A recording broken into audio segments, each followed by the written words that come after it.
সপ্তাহখানেক আগে নিজ বাসায় স্ট্রোক করে প্রথমে চট্টগ্রামের একটি হাসপাতালে, এরপর ঢাকায় বাংলাদেশ স্পেশালাইজড হসপিটালে ভর্তি হন বাংলাদেশ জাতীয় দলের লজিস্টিক ম্যানেজার নাফিস ইকবাল খান। পরবর্তীতে তাকে উন্নত চিকিৎসার জন্য নিয়ে যাওয়া হয় ব্যাংককে। সেখান থেকে এবারে নিজের শারীরিক অবস্থার খবর জানালেন খোদ নাফিস ইকবাল। এক ফেসবুক বার্তায় তিনি জানিয়েছেন, সকলের দোয়া ও সমর্থন ও ভালোবাসায় তিনি সুস্থ হয়ে উঠেছেন। সামাজিক যোগাযোগ মাধ্যম ফেসবুকে নিজের ভেরিফাইড পেজে এক স্ট্যাটাসের মাধ্যমে নাফিস জানিয়েছেন, মহান আল্লাহর অশেষ অনুগ্রহ এবং আমার কাছের মানুষের যত্ন, সমর্থন ও ভালোবাসায় আমি ধীরে ধীরে সুস্থ হয়ে উঠছি, আলহামদুলিল্লাহ। স্ট্যাটাসের সঙ্গে হাসপাতালে বিছানায় মৃদু হাসি নিয়ে শুয়ে থাকা একটি ছবিও পোস্ট করেন নাফিস। এবারে টি-20 বিশ্বকাপে বাংলাদেশ দলের সঙ্গে মার্কিন যুক্তরাষ্ট্র এবং ওয়েস্ট ইন্ডিজ সফরে ছিলেন নাফিস ইকবাল। সেখান থেকে দেশে ফিরে নিজ বাড়ি চট্টগ্রামে অবস্থান করছিলেন তিনি। সেখানেই প্রথমে মাথা ব্যথা ও পরবর্তীতে জানা যায় যে তিনি স্ট্রোক করেছেন। পরীক্ষা করে জানা যায় তিনি সেরিব্রাল ভেনাস কম্পোসিস রোগে আক্রান্ত।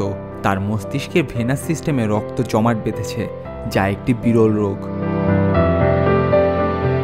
তাৎক্ষণিক প্রতিক্রিয়ায় বিসিবির প্রধান চিকিৎসক ডক্টর দেবাশিস চৌধুরী বলেন, নাফিস সেরিব্রাল ভেনাস কম্পোসিস নামক এক রোগে ভুগছে, অর্থাৎ তার মস্তিষ্কের ভেনাস অংশে রক্ত জমাট বেঁধে রয়েছে।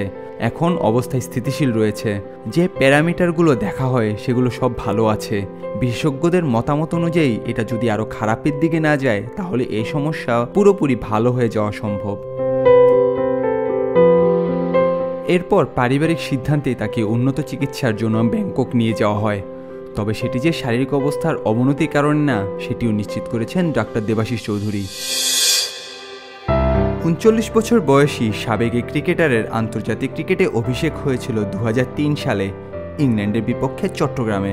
তার ভাই তামিম ইকবাল খান দেশসেরা ওপেনারের তকমা পেলেও নাফিস ইকবাল নিজের ক্যারিয়ারকে লম্বা করতে পারেননি। জাতীয় দলের সাবেক এই ওপেনার 11টি টেস্ট ম্যাচ খেলে রান করেছেন 518, গড় 23.54, দুটো 50 ও একটি শতক রয়েছে তার টেস্ট ক্যারিয়ারে। ওয়ানডেতে 16 ম্যাচ খেলে করেছেন 309 রান, 19.31 গড়ে একদিনের আন্তর্জাতিক ম্যাচ খেলা নাফিস ইকবাল এই ফরম্যাটে দুটো 50 থাকলেও নেই কোনো সেঞ্চুরি। তার টেস্ট এবং ওয়ানডে ক্যারিয়ার দুটোরই স্থায়িত্ব ছিল মাত্র 2 বছর করে।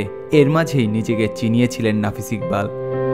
Nahiyan Arefin, on field.